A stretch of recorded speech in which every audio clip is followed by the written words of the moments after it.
साधना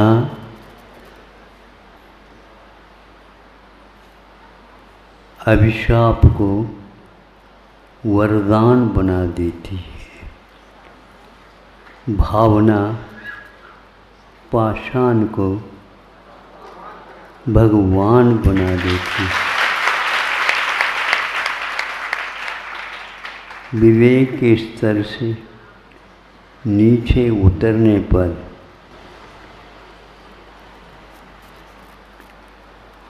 वासना इंसान को शैतान बना देती। अभी आपके सामने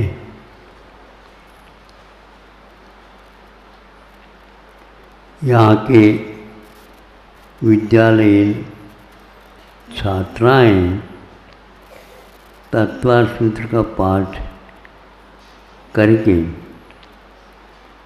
आपको मौन रूप से बताने का प्रयास किया कि हम प्रारंभ करेंगे तो उस कार्य को भी पूर्ण कर सकेंगे।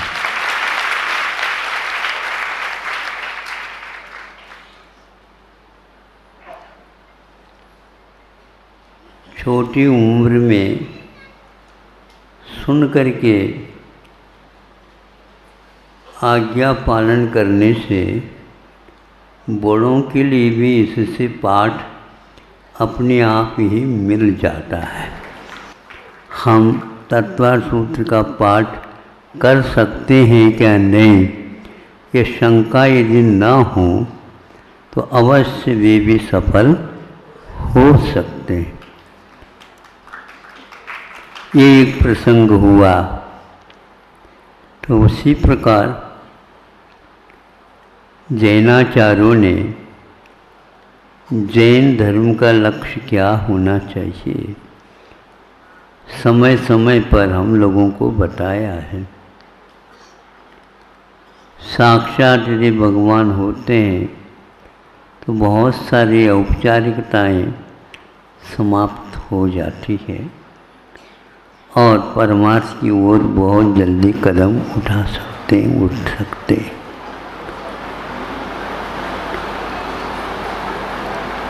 इतिहास हम लोगों का पापमय रहा है, इसमें कोई भी बच नहीं सकता। सभी का इतिहास पापमय रहा, किंतु पापमय होते हुए भी उसको पुण्यमय बनाने का, पावन बनाने का साधन भी बताया गया है। उस ओर यदि कदम उठते हैं तो पतित से पावन होने में देर नहीं लगेगा।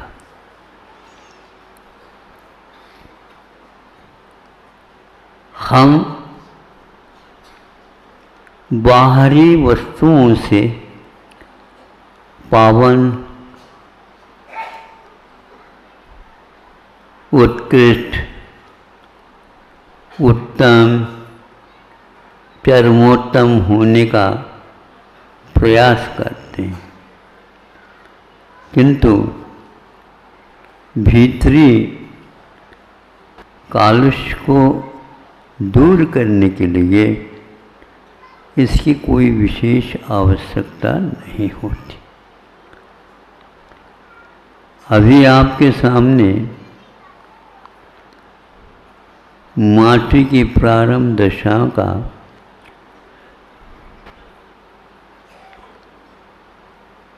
शब्द कम, चित्र का पूर्ण अभाव, किंतु एक साथ सुनने वाले का उसके अभिप्राय की ओर दृष्टि चली जाती है।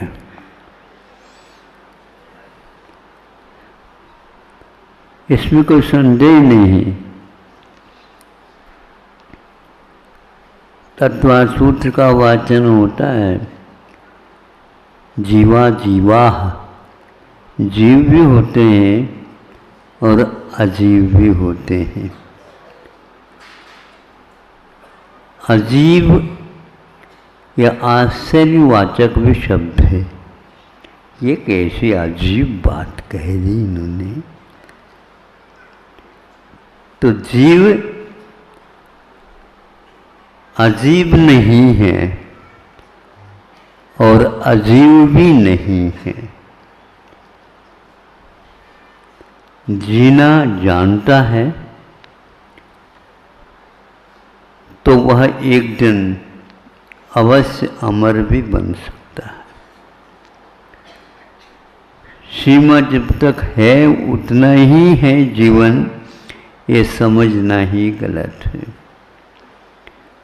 आप काल और क्षेत्र के विषय में इसके आगे इसके आगे इसके आगे क्या है सोच विचार कर लीजिए। उस क्षेत्र के बाद क्या? आकाश शानंता है। आकाश के पास प्रदेश अनंत है और अनंत उससे कहते हैं जिसका कभी भी अभाव नहीं होता अथवा जिसके परिमाण का उम्र का कभी भी अभाव नहीं होता। यह चिरप्रचित है, रहेगा। लेकिन कुछ ऐसी समस्याएं या औपचारिकताएं आती रहती हैं, हम इस रहस्य को समझ नहीं पाते। क्षेत्र के बाद हम थोड़ी सी काल की ओर देख लें। आपके पिताजी कौन थे? पूछा गया। वो ऐसे थे, उनका काम किराना का काम चलता था आदि आदि। ये भी बताऊँ आप, पिताजी का ये काम होता तो पिताजी के पिताजी क्या करते थे? ये तो पूछना पड़ेगा। पूछ तो दो एक बार। पूछा गया तो फिर इसके उपरांत उस दादाजी को भी पूछ लो, उनके भी कोई पिताजी होंगे। इस प्रकार आप थोड़े से प्रवास कर लीजिए, कहीं अंत आ जाए तो मुझे आकर के बता दीजिए। दादाजी, परदादाजी, छड़दादाजी, ये इनका कभी अंत नहीं होता। अब असंख्यात कभी शब्द नहीं होते, संख्या भी नहीं होते। अलौकिक गणित के माध्यम से जब सोचते हैं, अभी विज्ञान पंगु है, पंगु बोना है, बोना। अभी उसे अलौकिक गणित के बीज बोने होंगे तब यह पता लगेगा। स्वयंभू रमण समुद्र अंतिम माना जाता है। उससे पूर्व में असंख्यात स्वयंभू समुद्र आ जाते हैं, तब वह अंतिम आता है। इसलिए कह रहा हूँ कि अंतिम कहने से ये सारे के सारे अलग हो जाते हैं। उससे असंख्यातवा जब समुद्र आएगा, उसको वस्तुतः उस समुद्र का नाम रखा है, कौन सा रखा है? स्वयंभू रमण समुद्र है।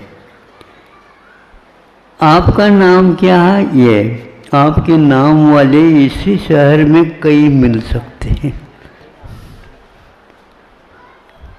इसलिए जब नामों की पुनरावृत्ति होने लग जाती है तो हम संख्या की ओर चले जाएं, और संख्या की जब पुनरावृत्ति होने लग जाए फिर उसको हम बदल करके पुनः दूसरा लख लेंगे।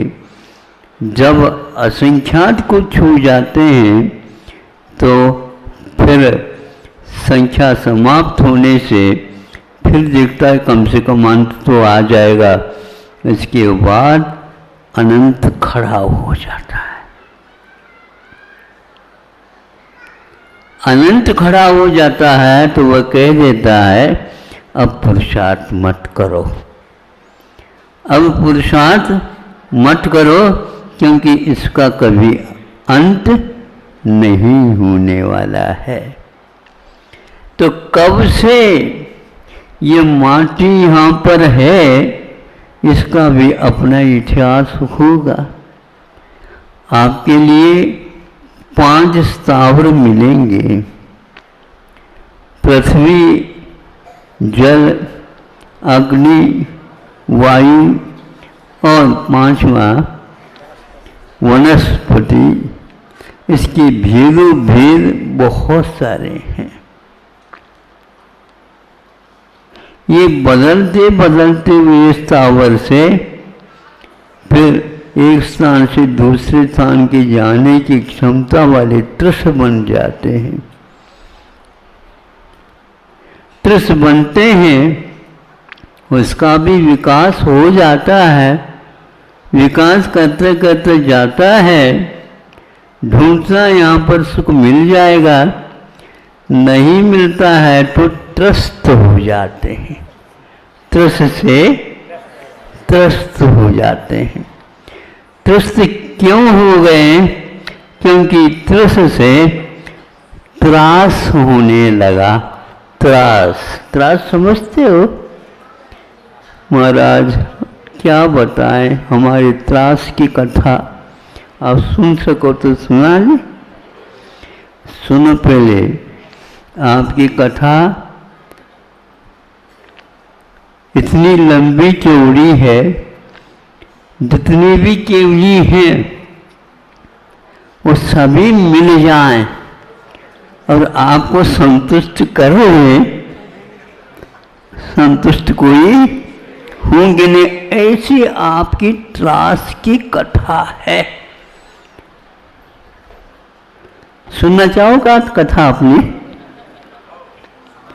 और माटी की तो आप कथा सुनने के लिए तो हाओ कह कर क्या बैठ गए। अब तुम्हारी कथा कोई कहने लग जाए, ऐसा भी संभव है क्या?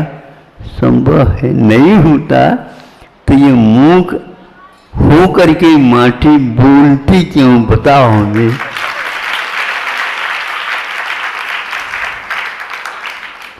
अब बोलना अच्छा नहीं लगता, अब चित्र अच्छा नहीं लगता, विचित्र अच्छा नहीं लगता, किंतु संवेदनशील या रेखा मात्र बना लेते हैं तो उसमें से ध्वनि ये निकलती है। तुम भी यदि पुरुषार्थ करो, तुम भी सम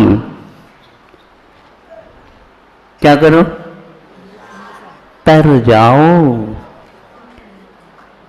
ये मूक माटी में सुनते पंक्ति आई है।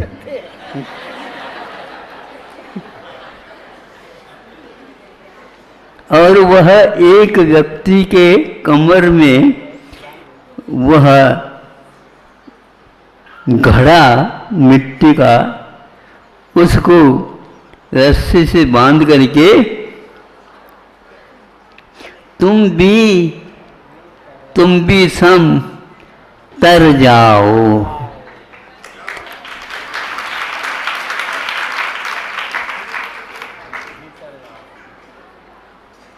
तुम भी भीतर जाओ तो तुम भी सब तर जाओगे। ये वैचित्र शब्दों के हैं, इन सबको यह मूक माटी आपके सामने रख रही है और आत्मविश्वास के साथ रख रही है। मुझे कुछ समय के लिए विस्मय हुआ, कल इसको सुना और कुछ नहीं, ध्वनि अपने आप ही आ रहे हैं। जब वो आंखें बंद करती है तो मिट्टी की ढेली जैसी रही, लेकिन जब आंखें खोल करके आपको देखती है तो अरे इसमें भी संवेदन है, इसमें भी कुछ जिज्ञासाएं हैं और इसमें कुछ ऐसे आत्मविश्वास की बात उभर रही है। वह अपने आप को पतित से पावन बन सकती हूँ, इस प्रकार का संकल्प उसमें आ चुका।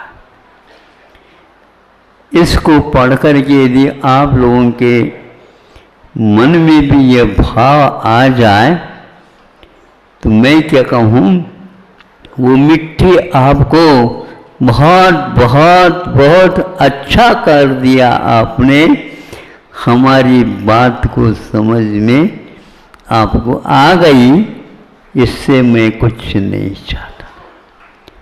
तो वह अपनी माँ के साथ, कईयों के साथ उसका संवाद हुआ ताकि आप फलाना चंद को न ढूंढ करके वो बिछड़े हुए कुछ ऐसे पात्र हैं। पात्र किसको बोलते हैं बताओ? महाराज पंचकल्याणक में आपकी उपस्थिति में कईयों को पात्र बनाया जाता है। हाँ, उसको पात्र चयन बोलते हैं। जब सबके सामने वो पात्र चयनित होकर के आते हैं, हमें बिठा करके इन्होंने पात्र बना दिया।